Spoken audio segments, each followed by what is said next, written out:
16 podcast, and today we're doing another interview series with Randy Collum, and so Cindy is behind the camera, and so Randy, thanks for sitting down with us, and so we're just going to have a conversation, but at first, take a moment, introduce yourself and your family and where we are. Okay, I'm Randy, and we are at the Antioch Church of Christ in Blue Springs, Mississippi. Just so you know, there is at least one Antioch Church of Christ in every county in Mississippi.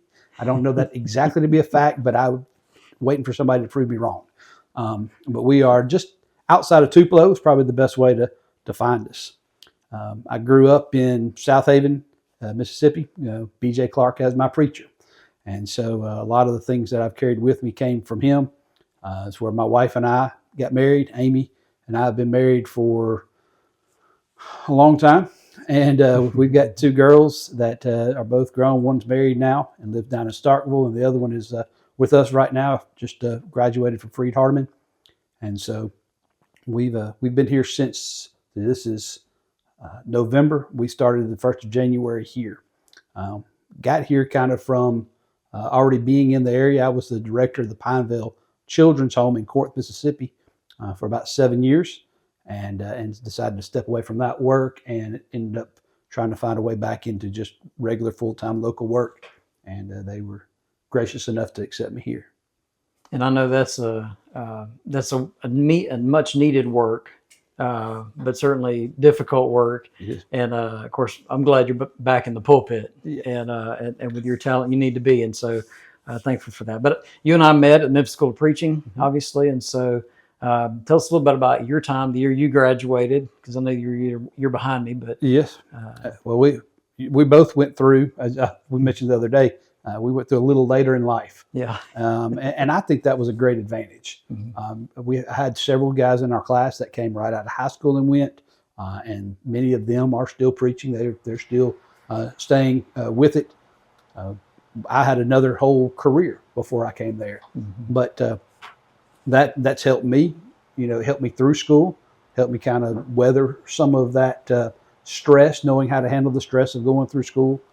It is, I didn't realize just how tough it was until after I was already out of it. Yeah. I decided to kind of continue some of my education going to Amridge and ended up with a paper degree, as Brother Cates told us to put in our bottom drawer.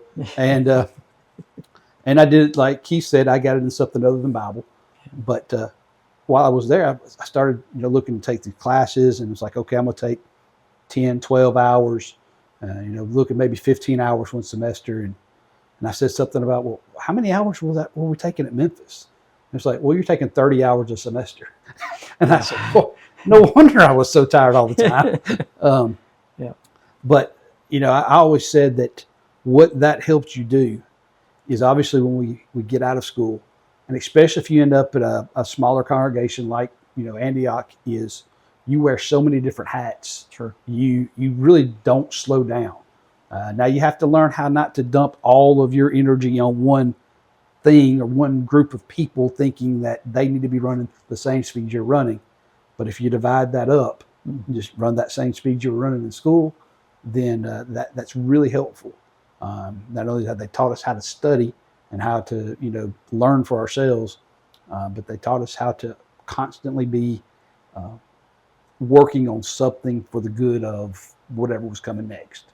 Yeah. So I really appreciated it. I know there's other, at least they tell me there's other good preaching schools out there.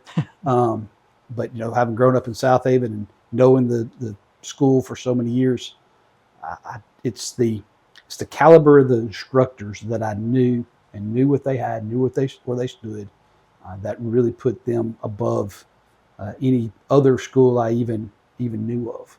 Yeah. So, is there a particular, when I think of our time, when I think of the time in school, I know there's a lot of fond memories, certainly, and we have some great instructors that have now gone on to their reward, and so certainly it's hard not to think about our time with them, as a highlight. We were drinking from the water hose or the fire hose, fire hydrant, so to speak. I mean, it was coming at us fast, like you say, and we were just trying to keep up, keep our head above water, so to speak. But there was a lot of good times. Maybe you have a highlight you want to share during your time. The best times for us and really revolved around the instructors. Yeah. I'm thankful for the camaraderie we had coming out, but to just sit there and hear their life lessons, and that's the thing. Even being fully involved, I was a deacon at South Haven, all kind of elders and deacons meetings, and been in the church, pretty much my entire life. I've never really stepped away officially. But to hear the things that they dealt with and the way they dealt with them, and to know ahead of time that's what we're going to face. I find that a lot in the epistles of Paul, that he tells them, "This is what I'm going through. This is what you're going to go through. Be ready for this." Yeah. And I think that was part of that message that we got in school too. And so the fact, probably some of the best times were sitting in the break room with one of the instructors sitting there, just talking about what they would face and what they've been through. Yeah. And I think about Brother Elkins just talking about, he was going to visit, a brother who worked or owned a furniture store or something like that. And I don't remember if he told you that story or not, but anyway, somebody coming in and kind of being belligerent, with him, and it was a preacher from the area or whatever. And basically pushed Brother Elkins, and he was like back on a couch that was like right behind him, or whatever. Like he had stood up, and was talking, and the guy actually pushed him, and he sat back down basically on the couch, and it almost bounced him right back up in front of the guy, he kind of shocked, or whatever. And then the guy left, right after that, and I could just see Brother Elkins, Well, he was always known for his aggressive nature, right? Oh, absolutely. Just standing toe to toe with somebody that in that way. But so that just, it just stuck in my mind. But, all those stories that they shared with us, though, they prepare you, but they also let you know, that this, you're not alone in this work. And so let's think about the work let's talk about Antioch for a moment. I know there's a good bit going on. There's a smaller congregation, but we've been here this week doing a gospel meeting, and so it's been good to get to know the members here, and they seem excited about the work. And most of them, you can tell this is a family-oriented congregation, and so there's a lot of families that are here that have grown up here. And so, as we've been traveling about, that's, sometimes you'll find that, or sometimes you find a very transient congregation, where nobody grew up here. Yeah. It's completely different, and so it's always neat to walk into a congregation, especially those that have roots here. And so, but just talk about the work here and maybe some of the areas of focus, for the work now. Well, and it's like any congregation, really, you want to have something for everyone to feel like they're a part of. Belonging is perhaps one of the most difficult mental aspects to fully grasp. Everybody wants to belong. In fact, right. We talk about peer pressure all the time in the negative standpoint, but we want to have positive peer pressure as well. We want everyone to feel like they have a place, and not just have a place, but that they are responsible. That they have a value, so that, and in fact, I think that sometimes where we lose some of our young people is church is the place that they go. It's not their. I know we use the term wrong. It's not their church, but this congregation, as using church that way, this is their church. And if they feel like, they should feel like, if they're not there, because what's the question? Well, do I have to go? Right. It's like, I don't feel like I need to go. Well, but they need you to be there. And until we can get that mindset in their heads. And so that's what I've tried to do, particularly with the younger group. We've got a great age range, even for a small congregation. And this summer I had Fridays on fire this summer. I told them it's going to be like a day at camp, except for I'm not going to get you out of bed and feed you breakfast, and I'm not putting you to bed at night. I said, you just show up, and we're going to have projects that we do. Some of those we're organizing some of this library we're sitting in. We started house to house, heart to heart. And so we get a monthly printout of those that have moved into the area. You've probably seen that through house to house, heart to heart. And we put together care packages for those, baked muffins for them fresh, put them in these boxes and put information, and all loaded up in the van in the afternoon and took them out and delivered them to the people that have moved in the area. And then when the feedback came back from those, we made sure the kids knew about that. Yeah. You did that. That's right. That's you supporting this congregation. Because we've got individuals here that they're not going anywhere else. They're going to be here every time the doors are open. So young people that we're trying to bring along to get interested in the work of the church, to be the next set of preachers, that are involved in this. Because we talk about them being the future, but they're the now. Yeah. And so I focus, and then of course my work in the children's home, mine's, I'm not like most 40-year-olds. I'm not like most teenagers. I'm in my late 40s.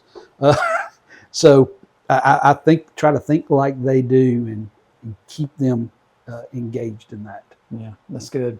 Is there a difficulty with the work of the church in this area? I know there's a lot of good congregations, certainly in Tupelo, and we're outside of Tupelo, 15 minutes maybe or so. Right. But I know there's a lot of congregations, in the area. You'd say, within a 30-minute driving distance, And but is there a particular difficulty, kind of, I guess, where you're located? Sure. I mean, it's the same that I've seen elsewhere. The larger congregations have the more children and the more involvement. Sure. And so you'll have people drive past you to get there. Yeah. But also we are kind of spread out here. And this particular community, you'd have a hard time buying a house here. Mm-hmm. The houses don't go up for sale very often. Yeah. And when they do, somebody's ready to snatch them up, which means that there's a lot of family lines all through the community that are connected somewhere other than here. Mm-hmm. And so you're trying to break into those family traditions of, no, this is where we go. This is where my grandfather went. Right. My great grandfather helped build it. And even if you show them the truth, they're not, very hesitant to break that out. So, and then of course it's just getting in their homes, because there's not really a central congregating place where you can find multiple individuals. And so we've started the house to house, monthly newsletter, and we've sent that out. And we talked about how that's our stepping stone. I want them to see that be in their face every month. And then, we've been doing that, I guess, about 8 months now. And so somewhere in the spring, we'll start trying to follow up on a lot of that with, hey, we're the people who send you this. What do you think about it? And that be our next stepping stone of trying to grow the congregation so that, we have something other than just reproducing ourselves. Right. And the nice thing with House to House is I know that they are also not just sending out a monthly publication, but they're actually trying to target, with different themes, right, in different months and stuff like that too. So I've noticed that over the last couple of years, and kind of breaking the mold of what has been. They would do that maybe one time a year or every other year. They would try to do a themed type of something, but it seems like they're doing that a little bit more. And so it'll hopefully spark some conversation when you do finally, get to that door. You say, hey, you're the church sending that mailer out. And it's quality stuff. It's great. It's hard to ignore the quality that they put out. Yeah, 100% agree. Because of the work with 416, we're obviously trying to encourage preachers and to encourage and build up congregations. And so we've been trying to ask the question, is there something that, in your life as a minister, as a preacher, or even before that, as a Christian, and you also have served as a deacon, I know at South Haven as well. Is there something in particular that, when you were going through a tough time or you were discouraged in the work in particular, was there something that helped you kind of press on and push on through that? Well, and a lot of it's self-reflection for me. And part of that, before I went to preaching school, I was a salesman. I sold industrial electrical supplies. And of course that involves going into people you don't know and learning the people. Mm-hmm. I got to know my products, and I got to, know what to help them. But before I know how to help them, I have to understand them. Right. And in fact, we mentioned the faith stages conversation at school. And that's one that turns over in my mind all the time, because chances are when I'm discouraged, it's because I had an expectation from somebody else and they're not where I think they need to be. and the hardest thing I ever had to swallow when we learned about the faith stages was, I can't move them.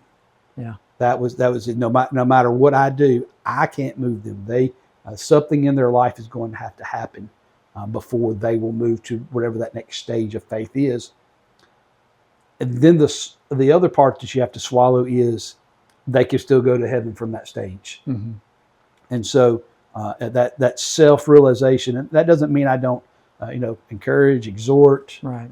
Rebuke Right. if we need to, but having an understanding that they're not always going to respond the way I want them to, all that they can be in Christ. Right.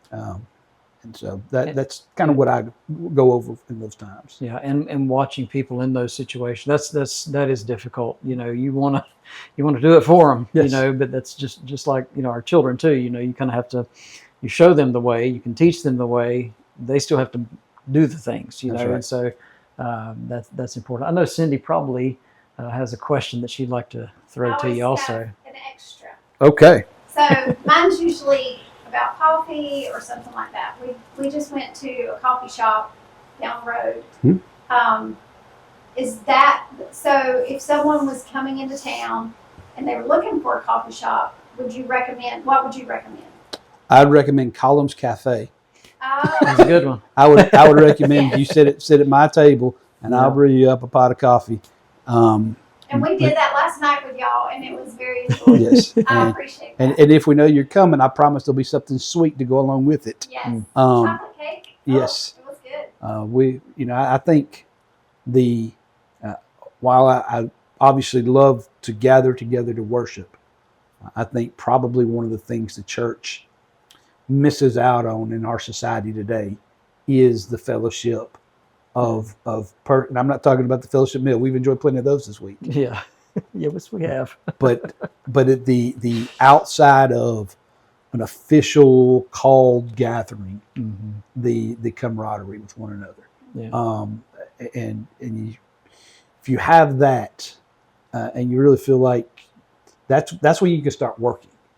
And women, they say, bond knee to knee, and men bond shoulder to shoulder. Mm-hmm. You come together, and you've got work to do. Yeah. And you sit down next to each other, and you figure out what that's going to be, and you work it out. And so yes, my door and my coffee pot is always on, and so I welcome anybody to come and sit down at Collum Cafe. And we thoroughly enjoyed that time last night. That was wonderful. Yes. Appreciate y'all. And we got to shout at the TV a little bit, and wonder why they weren't calling the states yet. But we're not going to go there right now. So, but it was a good time. So it was. And thank you for having us, and thank you for sitting down with us and just having the chat with us. And I thank you for tuning in. This is another 416 podcast, the interview series. We'll see you further down the road.